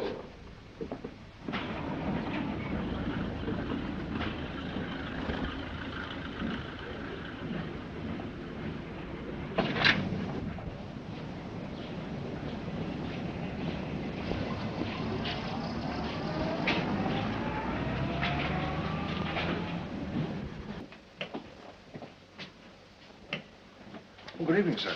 Gamble? By the way, how long have you been using that name? All my life, sir. Dubois checked Gamble's fingerprints at the Identification Bureau, and who do you think he turns out to be? Not Gamble? No. Atlantic Eddie. He used to work the boats on both sides of the ocean. Honestly, Mr. Vance, I haven't turned a trick in 5 years. Oh, that's all right, Eddie. I just wanted to let you know that we're old pals. Sir, someone slipped in the back door and went into one of the front rooms.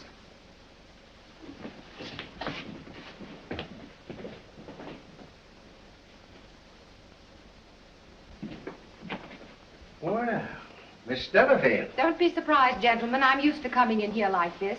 you seem to know your way around here pretty well. As the district attorney, you're responsible for this case, aren't you? That's right.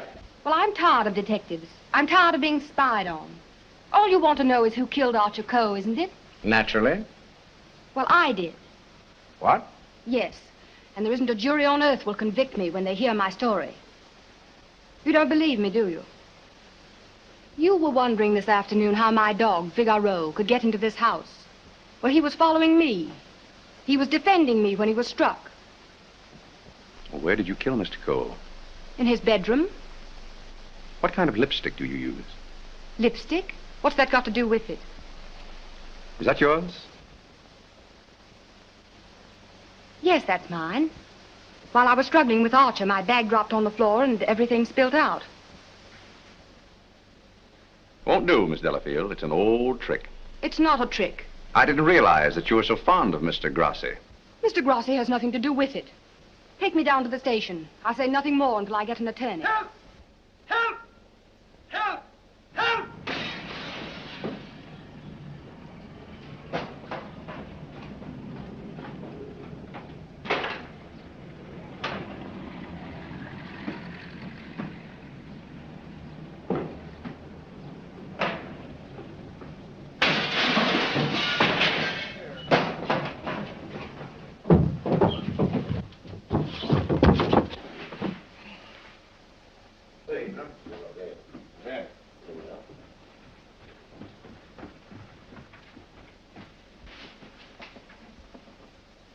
This guy's been stabbed, Hennessy.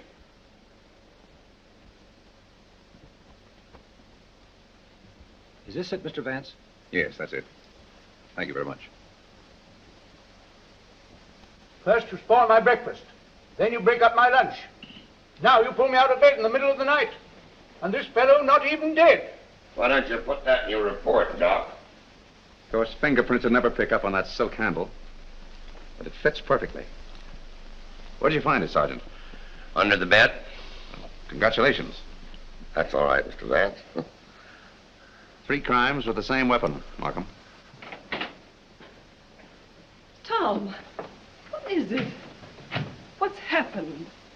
I don't know, dear. Somebody stabbed me. Is it serious, Doctor? Oh, no. I gave him 3 grains of sodium amytal to quiet his nerves. He'll be all right. I'd like to rent a room here till they finish this case. Poor darling. I wish I hadn't got you mixed up in all this. You shouldn't have come here. Let me see this through alone. Oh, I won't leave you. Can't we get away from here? We leave tomorrow. Together. Well, what do you think about it, Doc? Well, the thrust punctured the median basilic vein and caused a hemorrhage. Could the wound have been self-inflicted, Doctor? I'm the city butcher, not the detective. Don't bother me with any murders after 3 tomorrow. I'm going to the World Series. Hey, Doc, hold me the score between innings, will you? Get these people out of this. What are they waiting for? We just want to ask you a few questions, Sir Thomas. You say that when you were stabbed, you saw nothing, huh? That's right. It was dark. I heard a noise and jumped out of bed. Somebody threw a chair and just missed my head and struck the window. I shouted for help and ran towards the door. Then I felt a sharp pain in my arm as I lost consciousness. Knife by a ghost. That's a hot one. I think he done it himself. How dare you? That's not fair. Do you know anything about that? Where'd you find it? Under your bed. I never saw it before. Yeah. Like I never saw a pair of handcuffs. You've no right to question him now in this condition. Rather funny.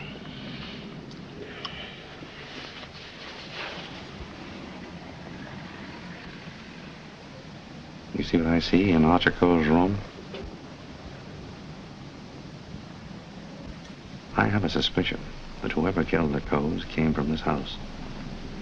Probably from this room. Hmm?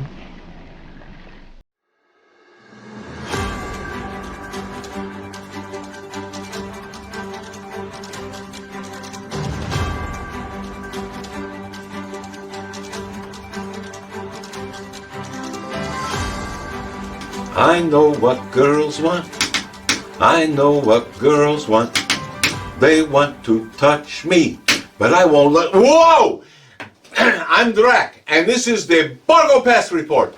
Our top story tonight, we're here... Whoa! Looks like we got breaking newses. For more on this, we go to our Countess Carita. Chuckle Monkey? Thanks, Deadest. Sure. Our surprise story for the night is that Drac got me a whole new wardrobe.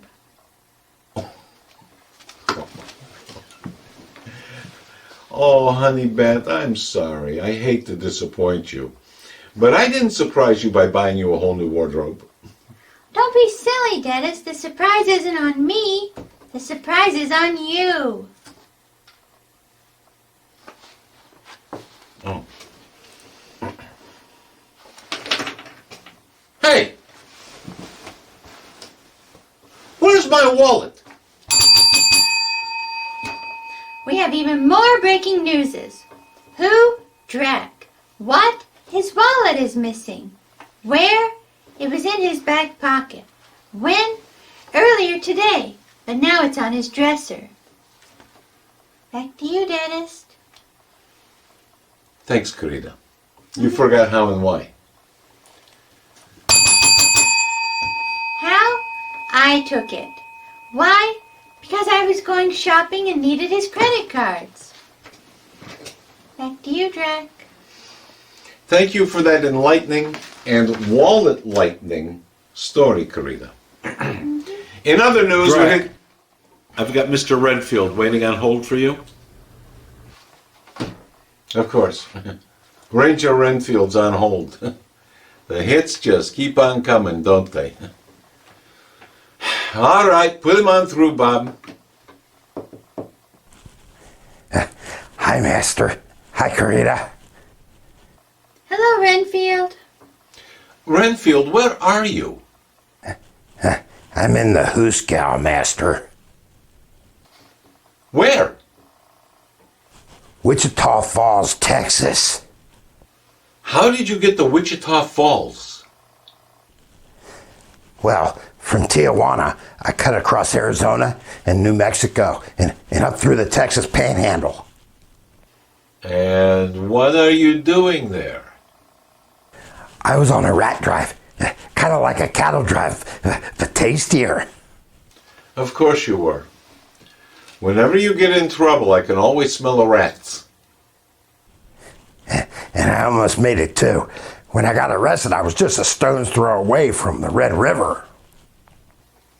What did you get arrested for? Disturbing the peace, being a public menace, creating a public health hazard, vagrancy, trespassing, and wrangling rats without a license. Wow! That's a lot of charges. Oh, and public indecency. Public indecency? Well, I had to take a bath. A bath? Yes, a bath. I didn't know that it was a private lake for the apartment complex. You went skinny dipping in the private lake of an apartment complex? No, I wasn't skinny dipping. Thank goodness. I told you, I was bathing. Oh. Okay. So what do you want, Renfield? I need bail money, Master. Sorry, Renfield. I can't help you. I'm flat broke. Why is it every time I ask you for money, you're flat broke, Master? You've never been married, have you, Renfield? No. Oh, I gotcha. It seems that I bought Carita a whole new wardrobe. Wasn't that nice of me? Is that a new dress, Carita? It is. Well, you look good. Thank you. You're thanking him? I bought the wardrobe. Is there anything else, Renfield? I guess not, Master.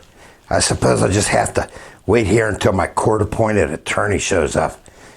I'll just sit here in my cell and play my ukulele. Home on the range.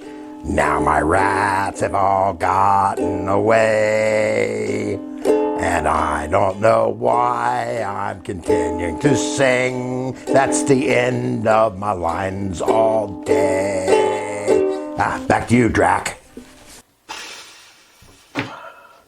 Okay, well, thank you, Renfield. In other news, we're...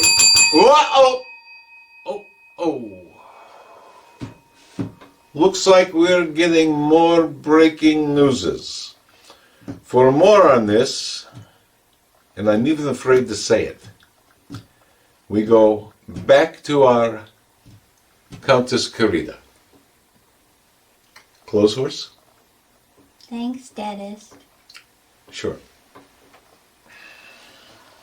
Designer dresses are on sale, 5% off, at that ritzy women's shop in the Borgo Pass Mall. Back to you, Deadest. Thank you. You know what? Why even bother? That's all the time we have for this time. We'll see you next time on the Borgo Pass Report. You know, Carita, 5% off isn't really that great of a sale. Well, 5% may not be a huge percentage off, but for the price of those dresses, 5% will still save you a fortune. No. Mm-hmm. Just how many designer gowns did I buy you? A dozen. A dozen? A baker's dozen.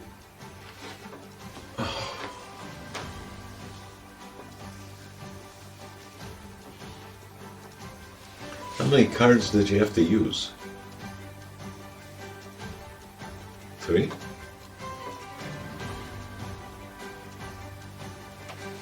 Including the Transylvanian Express Platinum? A little bit. How much of a little bit?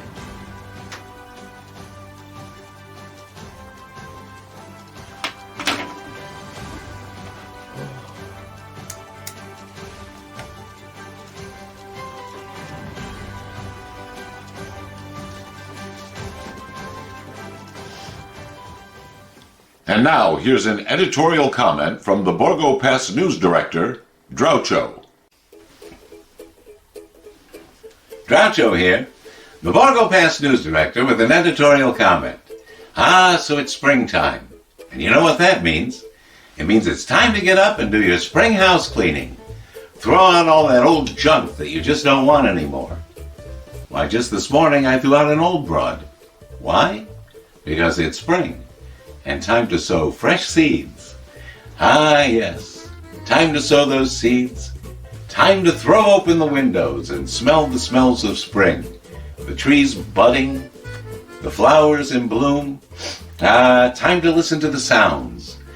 The sounds of the birds singing in the morning and the insects chirping in the evening. Although, you know, that's a fallacy. The insects don't actually chirp. They make that sound by rubbing their hind legs together. I knew a girl that could do that once. She could make that chirping sound by rubbing her legs together. And the more excited she got, the more she would chirp. And the more she chirped, the more she would rub those legs together. Why, one night she actually set the blankets on fire. And boy, was I in trouble. Because the fire department came, and they put out the fire, and then the arson inspector arrived. He didn't believe my story. He thought I'd set the fire. But I told him all about the girl. He didn't believe me. I told him if he didn't believe me, take the girl home and find out for himself. So he did. And the next morning, he apologized to me. So that's my lesson for this editorial. Always question authority. They'll come around. I'm Groucho, the Borgo Pass news director, and this has been my editorial comment. And now, if you'll excuse me, it's time to put away my winter blacks and break out my spring pastels. This has been an editorial comment from the Borgo Pass news director, Groucho.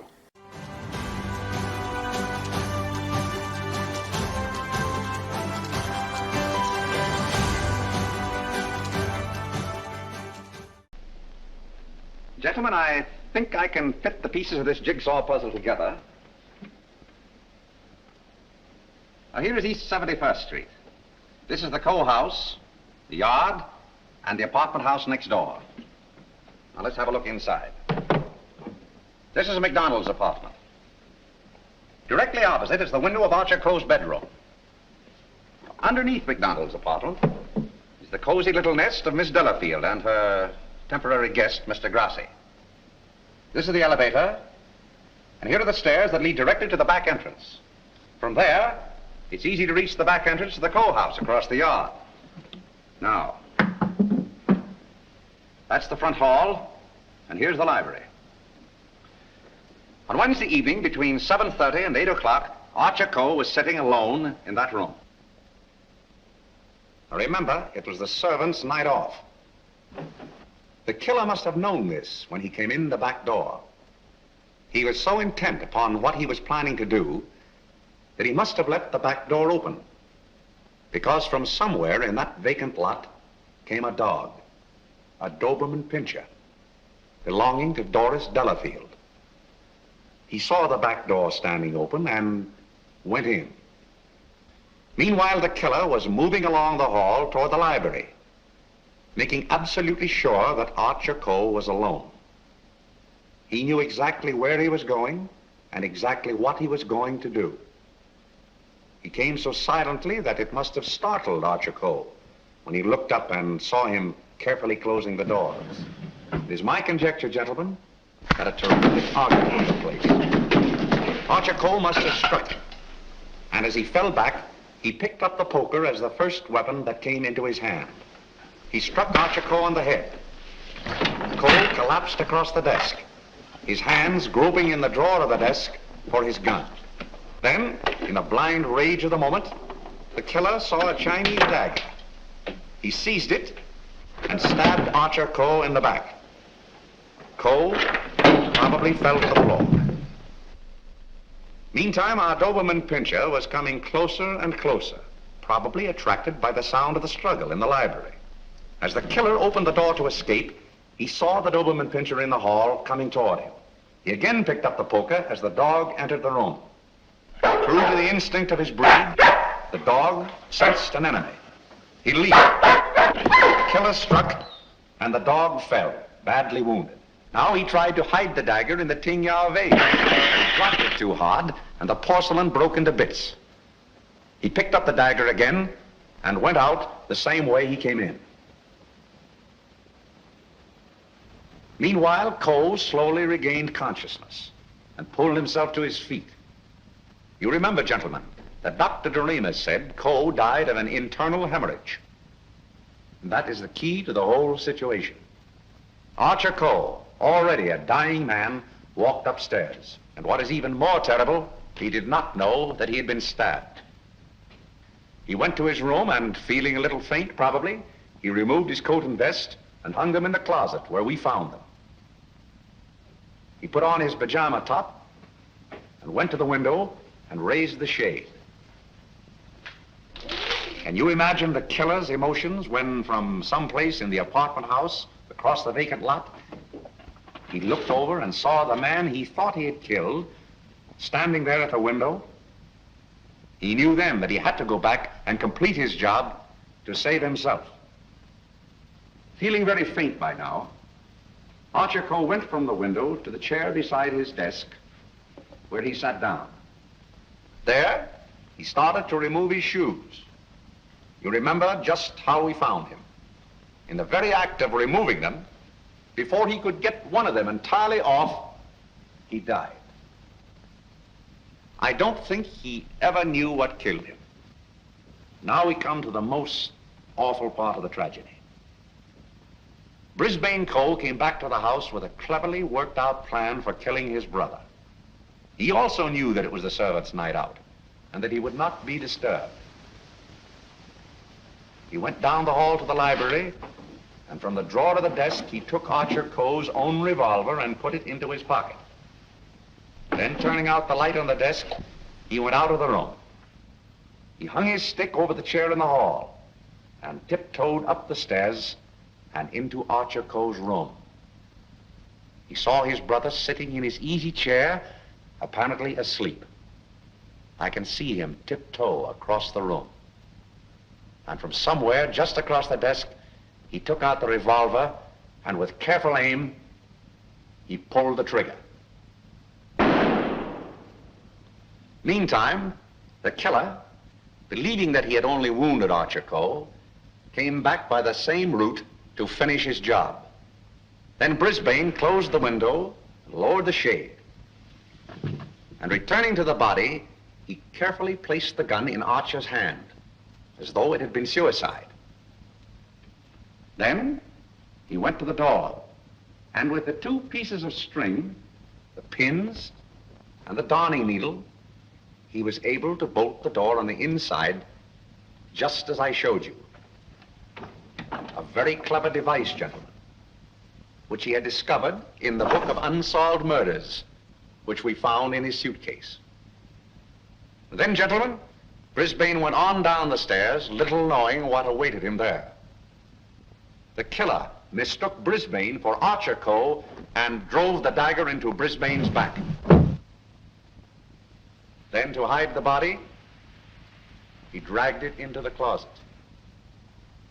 I doubt if he even discovered his mistake until the next day. That's great. But who did all that? Well, you can search me. I'm going screwy. You can include me in that, Sergeant. Haven't you got any ideas at all, Vance? Markham, it's a maze of conflicting clues. Any one of 7 people might have done it. But we couldn't convict 7 people, Mr. Vance. You couldn't convict 1 with the evidence you've got.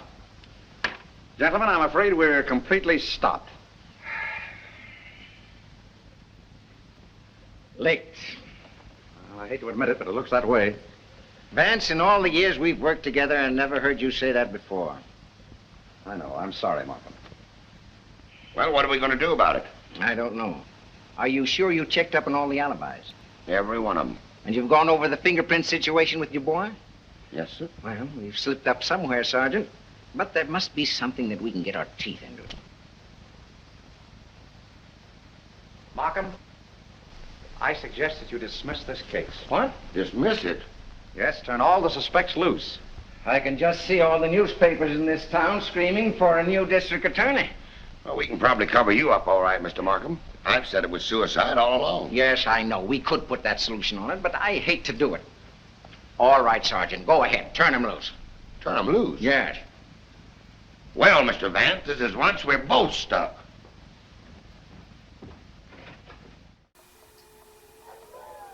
Well, that's it. Philo Vance is stumped. He has no idea who done it or how he's going to solve the case. Ah, but Philo Vance can solve the case. And do you know how, Carita? Yes, I do know how, because the first time we watched this movie, you paused it here and told me how he was going to solve it. I did.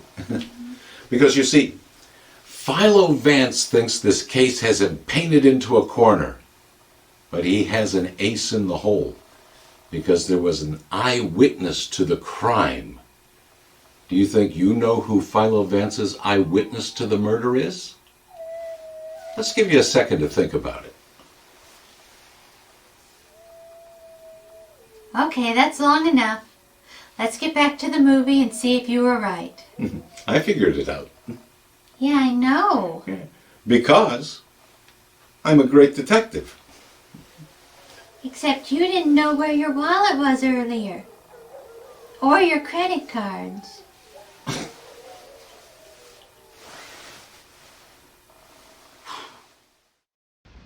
When you give up, Vance, I'm sunk. Oh, I haven't given up. I have another idea. What? If it works, I'll have your killer for you in half an hour. I'm going to arrange a little meeting with him now. What? But you let me dismiss all the suspects. Yeah, that's just what I wanted you to do.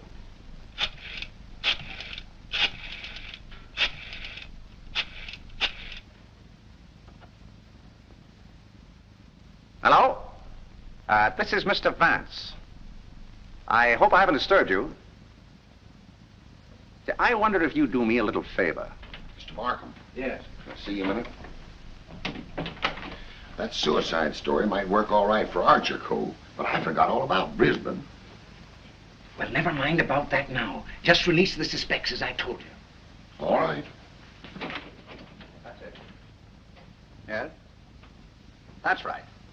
At 4:30. And just get him into an argument.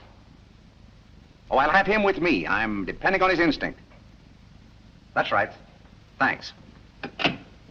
If we can catch him off his guard, I think he'll give himself away. Come on, Markham. We've got to get there before 4:25. Mr. Vance. They're in the library now. Oh, darling, let me help you. All right.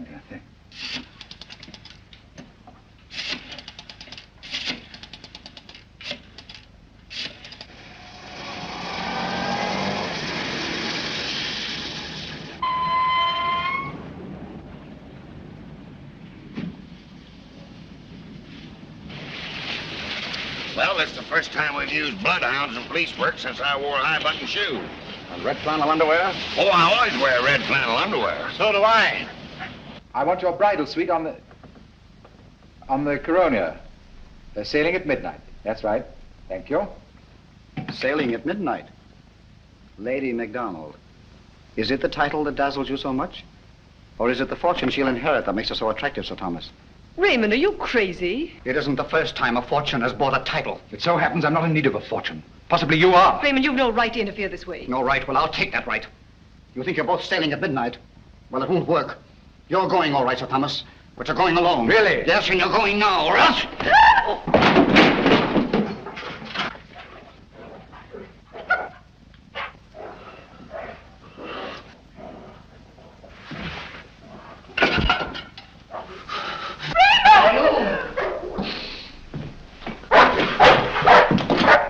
Ah, the poker again, huh?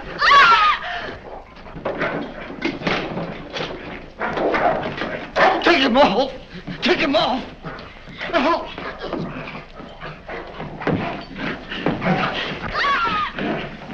Take him off! Will you take him off?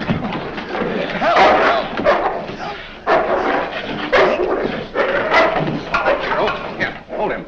Why did you kill Archer Cole? Why did you kill him? I didn't mean to kill him. But you did, eh? I tell you, I didn't mean to kill him. He struck me when I told him I wanted to marry Hilda. And I lost my head. I hit him with a poker. I don't remember anything after that. What about Brisbane? It was a terrible mistake. And MacDonald? I still would kill him if I could. There's your man, Sergeant. You made a fatal mistake, Reed, when you reached for that poker. Somebody swiped my bracelets. You dropped them in the pantry. Oh. All right, Hennessy. Leave down booking. I want to thank you very much for your cooperation. Not at all. It was Sir Thomas I telephoned from your office, Markham. He very cleverly helped us stage this little scene. We have to thank the dog for the rest. Well, we did it again, Mr. Vance. Congratulations, Sergeant. Thank you. I'll certainly mention you in my story to the papers. Thank you. Oh, that's all right, Mr. Vance.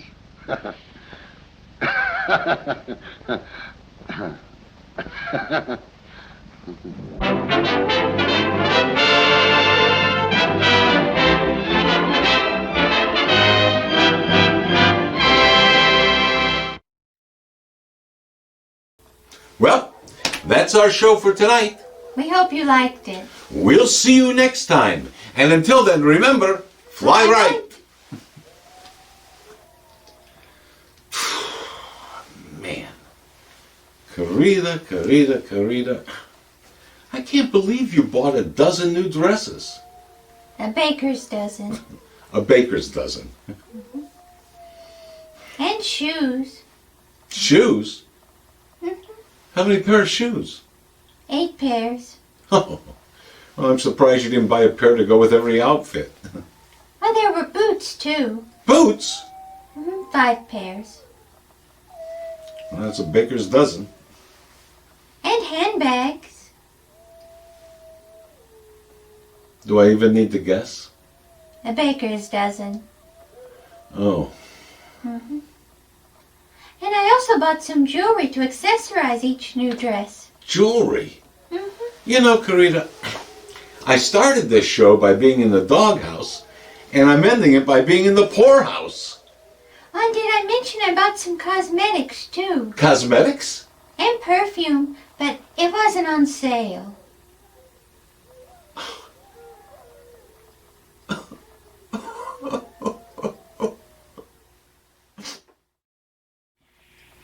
Hey, Drac and Carita, back again, because we have a very special acknowledgement to give for tonight's show. We do. The painting that we used earlier in the show of Drac wasn't really of Drac in wolf form. It was a painting of our boy Rochester, created for us by the wife of Monster Channel CEO Halloween Jacqueline. You mean it isn't even me? No, it's Rochester. But it looks just like me. Well, Rochester does take after his father. Thank you, Halloween Jacqueline. We love the portrait. Yeah, we love it. It's great. You mean Rochester looks like me? I think it's in the eyes. The eyes? Yes, you both have beautiful, soulful eyes. Oh.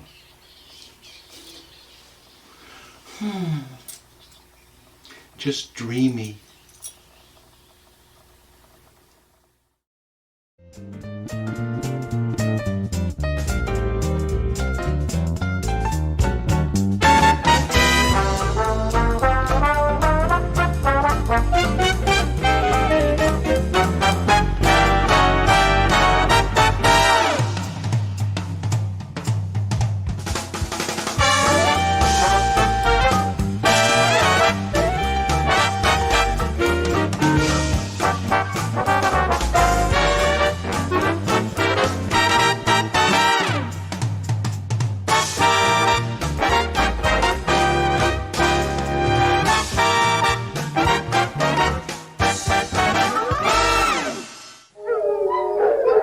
Transylvania Tonight is a Fly Right production.